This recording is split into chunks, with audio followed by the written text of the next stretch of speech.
Hello children, welcome to our English class. In last class we have seen the revision of the first lesson, The Adventures of Don Quixote, and today we are going to see the poem of adventure and the supplementary reader Alice in Wonderland. Now I am going to summarize the poem for you. In this poem, the poet George Corcus relates to the adventures of the knights. Adventures are hidden deep inside the mountains in all types of forms and shapes. The adventurers have an excellent ending. People who take adventures in their life see the world in an extraordinary special way. They feel that they have little wings on their back, and whenever they take a new step, they bounce in joy. In the olden days, knights were daring and chivalrous. They rode on their horses with a sword or spear and fought their opponents for just a cause. They regarded themselves as worthy of winning the hands of their fair ladies as a valuable prize for their valor. They impressed the crowd by fighting with their opponents. Even today, people talk with much applause about the brave adventurous deeds of the knights. Look at the question, children. This is an extract question, which means a few lines will be given from the poem and a question will be asked. You need to understand the lines and question and answer accordingly. Deep inside the mountain, the adventurers hide. Where do adventures hide? Adventures hide deep inside the mountain. Let's look at some grammar parts of the sentence. Look at the question, children. Where do adventures hide? So here the subject is adventures. It is in plural. And the verbs are do and hide. Do is the auxiliary verb, whereas hide is the main verb. The question is asked in present tense. So we need to write the answer in present tense. And please analyze the subject. Here the subject is plural. So we need to put plural verb. Adventures hide. Suppose if they have asked in singular adventure, then you need to add s with the main verb. Hides. Adventure hides. Since it is asked in plural, we need not to put s with the verb. Adventures hide deep inside the mountain. They are of all forms and shapes. They all have an excellent ending. What does have an excellent ending? Adventures have an excellent ending. When to fight for a righteous cause, one did gain considerable applause, which means long ago, during the knightly system, it was in the man's history when they should fight for a good cause, they also gained a good extent of applause for their deeds. Similarly, if one fights for a righteous cause, one will get applause.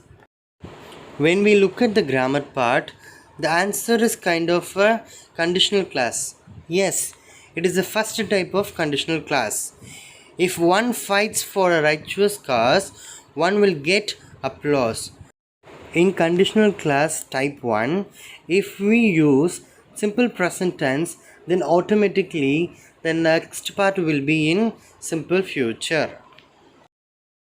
And in fighting for their country, faith and king, noble impressions on people's mind would ring. So, when the knights fight for their country, good impressions are felt in every person's mind. These impressions are held in high esteem through ages. These knights are even seen remembered now in shining armor. What does noble impression mean? Noble impression is nothing but a good opinion. The same lines are repeated here. And in fighting for their country, faith and king, noble impressions on people's mind would ring. who can leave a noble impression. Knights who are fighting for their country, faith, and the king can leave a noble impression on people's mind. If you look at the subject in the answer, knights, knights refers to plural noun. So automatically we need to put plural present verb. So knights who are fighting. Here who is the relative pronoun? There are many legends based on their heroic exploits, a legacy of tales that have been told with much adroit. From these lines, we understand that there are many stories based on their heroic deeds. They are an inheritance of tales which have been told by people with much skill. The people tell these stories of the knights by highlighting the aspects of human wisdom related to virtue and vice. The lessons learnt are those of goodness and sacrifice. So, what does heroic exploits mean? Heroic exploits means daring adventures. And what are legends? Legends are traditional stories. Now we are coming to the brief question answers. What is an adventure? An adventure is an unusual, exciting, and daring deed. Look at the question, children. What is an adventure? An adventure is a singular noun. So they have used a singular present verb called is. An adventure is an unusual, exciting, and daring deed. Describe the appearance of a knight. A knight is bold and daring.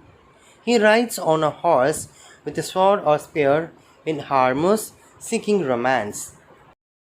In this context, the word romance refers to something adventurous or something new. Now, let us understand the question first.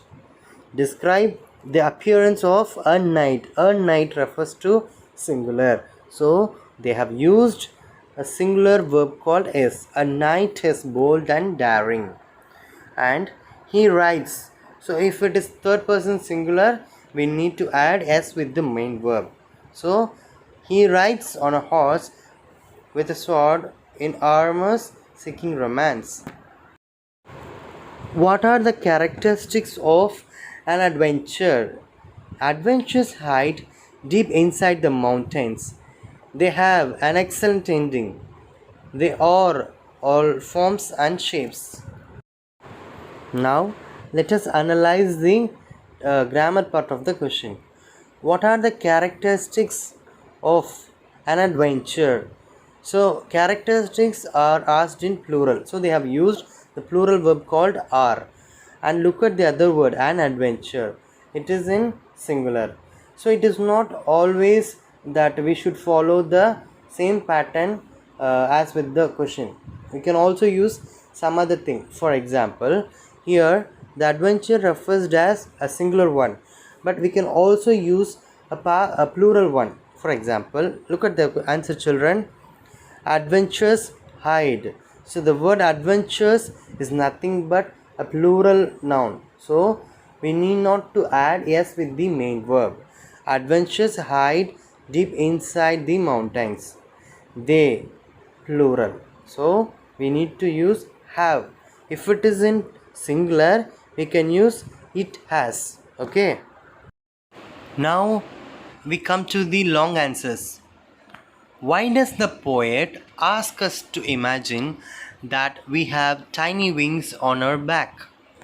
The poet asks us to imagine that we have tiny wings on our back so that we can bounce a bit with joy when we take a new step towards our adventurous life.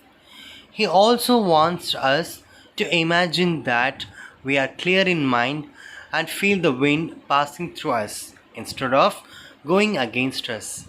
We just have to close our eyes and ask them to embrace us. Thus, they would be attracted to be our patterns of habit. Now, let us discuss the question first. Why does the poet ask? So, the poet is the subject here. He is a singular. So, they have used singular verbs called does plus ask. So, if does plus ask joins, then it becomes asks. We should add yes with the main verb ask.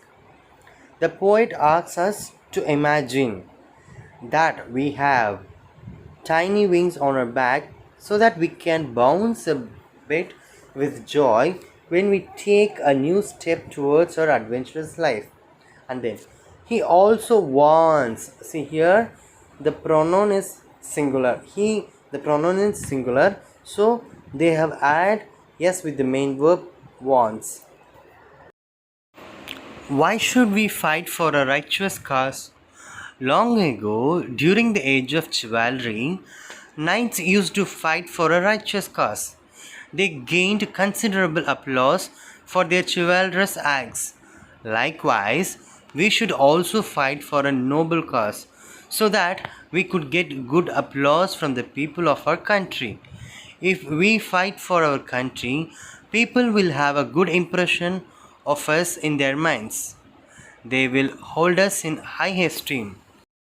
So, children, when we are talking about the past, the history, we need to write the answers in past tense, and when we are talking about the present, we need to write in present tense.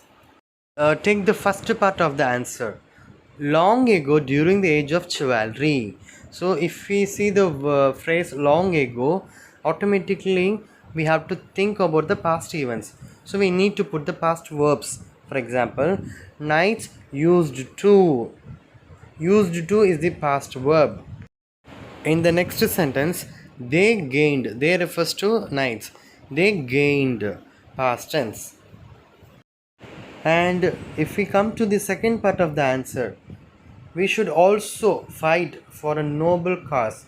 So we refers to a noun, and fight, it's the verb here, which is present verb here. Look at the second point. If we fight for our country, people will have a good impression of us in their minds. So here they have used the conditional class 1. Now let us pick out the rhyming words from the poem. Old, bold, lance, romance, cause, applause, chivalry, history, maiden, laden, blows, force, death, breath, your, for, struggle, juggle, king, ring, esteem, seem, exploits, adroit, wise, sacrifice, cause, or some of the rhyming words in this poem. Now let us move on to the alliterated words. Alliterated words are nothing but in every word the first letter should be the same. See the examples, children. Those, that, there. They, themselves. Fighting for faith. Lessons learnt. Time, take. Defend, death. Held high. Bounce, bit. Virtue, vice. It is the most famous story of a little girl on an adventure in her imagination.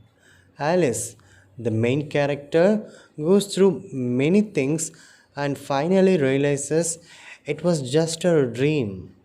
Why did Alice follow the rabbit? Alice followed the rabbit to find out why the rabbit was in a hurry. Do you think this was a good idea?